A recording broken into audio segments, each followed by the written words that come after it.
Welcome to the Trustbridge Capital monthly video series entitled Asking for a Friend.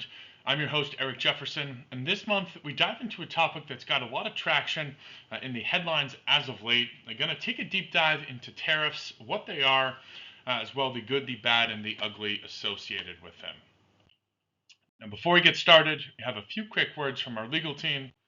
With that, we can go ahead and begin. As we do, I'd like to first start by defining what is a tariff, going back to Econ 101. Now, this is a tax that is assessed on any physical goods that are imported.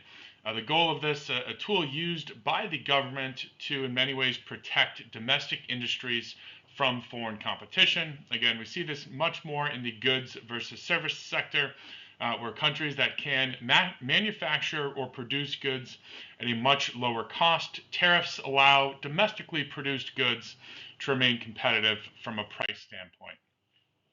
So what is the purpose of that? Well, by making U.S. produced goods competitive or on the same pricing rate relative to those made by other countries. Now that in turn sparks more demand. More demand requires more U.S. jobs to make those goods. That in turn has a positive effect on GDP.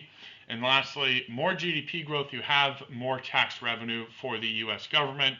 Additionally, you can see there on the right side of the screen, prior to the early 1900s, before there was actually a federal income tax, tariffs, one of the largest ways that the U.S. government generated revenue.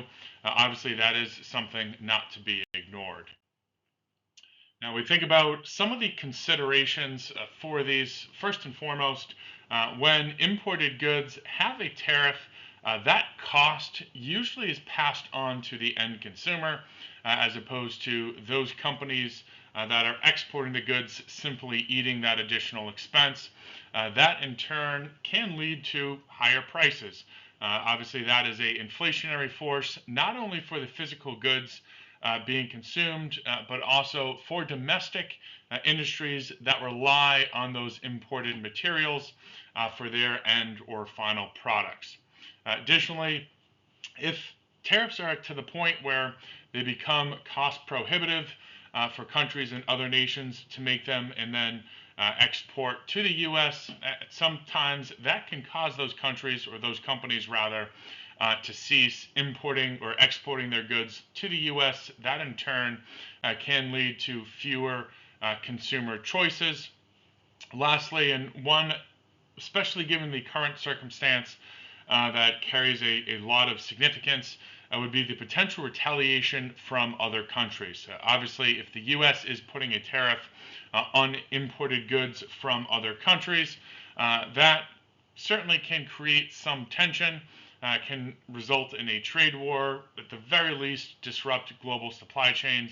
That has impacts when we think about shipping costs as well. Going back to Econ 101, generally that will result in slower growth for all parties involved. Again, companies or countries that can produce goods more cost effectively, generally it makes sense for them to do so, let the resources of the U.S. Manufacture those goods at a higher price point. So that's all for this week. Again, thank you for taking the time to join us. As always, encourage you to submit any questions for next month's installment. Thanks again and have a great rest of the day.